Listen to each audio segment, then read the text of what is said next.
Body modification is an umbrella term used to describe anything people do to alter their physical appearance, such as piercings, tattoos, implants, and colored hair. Body modifications have existed for centuries, yet negative stereotypes about the people who have them are still prominent.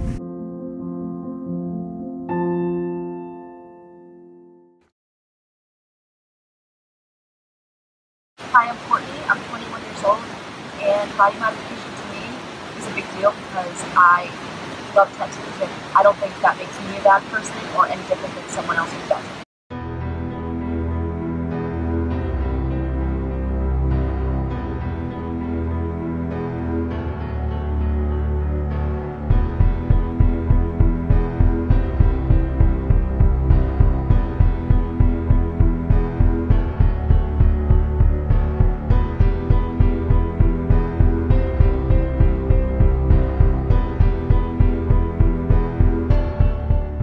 Have you been personally affected by discrimination against your body modifications? Yes, I have, because I lost out on multiple job opportunities based on my appearance, and that to me means a lot because I was judged solely on the way I look and not who I am.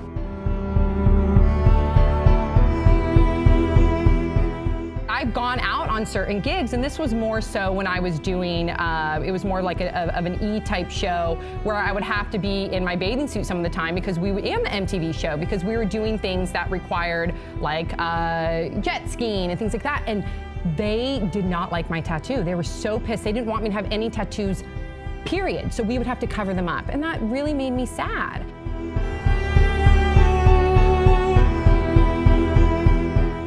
We interviewed Nathan Madden, the Director of Support Tattoos and Piercings at Work, or STPA, about his experiences with this issue.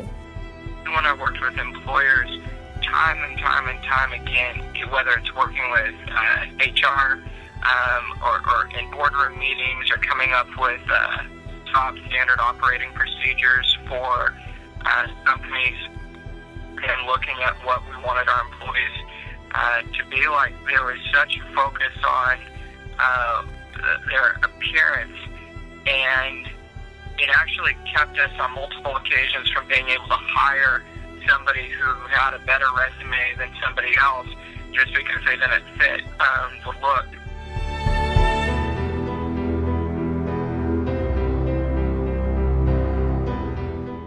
STPA is an organization dedicated to millions of hardworking, tattooed, and pierced employees all over the world.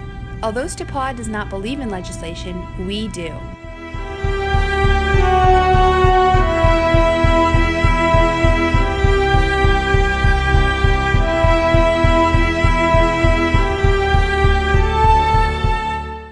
The Body Modification Act of 2017 makes it illegal to discriminate against a person based on tattoos, piercings, hair color, implants, and any other body modifications.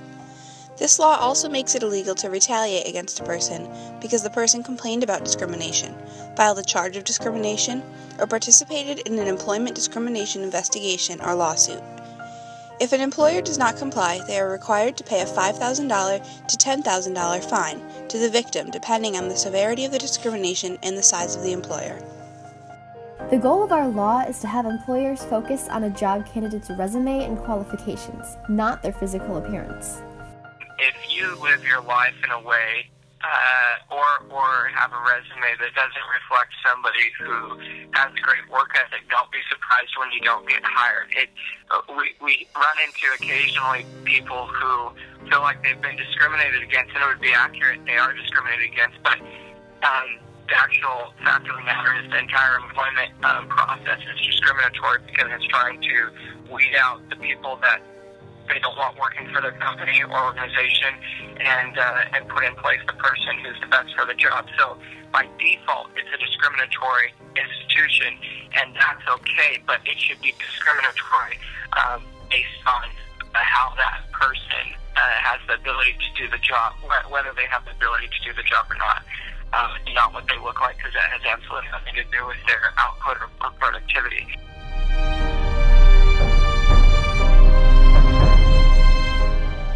I think we personally need more education about it.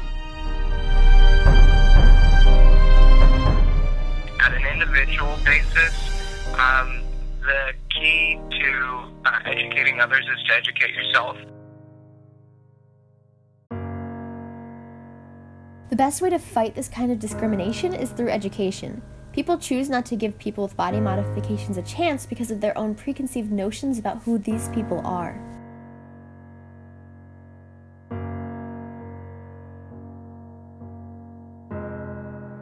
Education can open employers' minds to not judge people on appearance, but on who the individual is. We need to show the world that it's okay to be who we are, no matter what, and everyone should be able to express themselves the way they would like to. There's a lot of misconception about why people modify their bodies. There's so much stigma behind it that often gets manipulated to suit the opinions of people who don't particularly understand it. It's often interpreted by the media as a negative thing. Criminals are tattooed, and drug dealers are pierced, and coloured hair is for promiscuous women. So it becomes really easy to labour under the impressions of stereotypes when they're constantly paraded by misinformed people. Many employers feel they do not want to represent their company with an unprofessional employee that has tattoos or piercings. They think body modifications look unprofessional and associate them with the stereotype of criminals and gang members. They look past the strong points of the potential employee and are overtaken by the powerful image they display. The biggest thing that is a factor in consumers determining where they become customers is not really what the stuff looks like. It's what is the level of customer service and care that they're given. And time again, imagine, when is the last time you know that you or anybody else that you know made a call to, say, an auto mechanic, and they offered the price and the quality that you wanted, and then you said, that's great, but I'm going to go somewhere else and spend more money or get something that's less quality because their staff doesn't look a certain way. It just doesn't happen.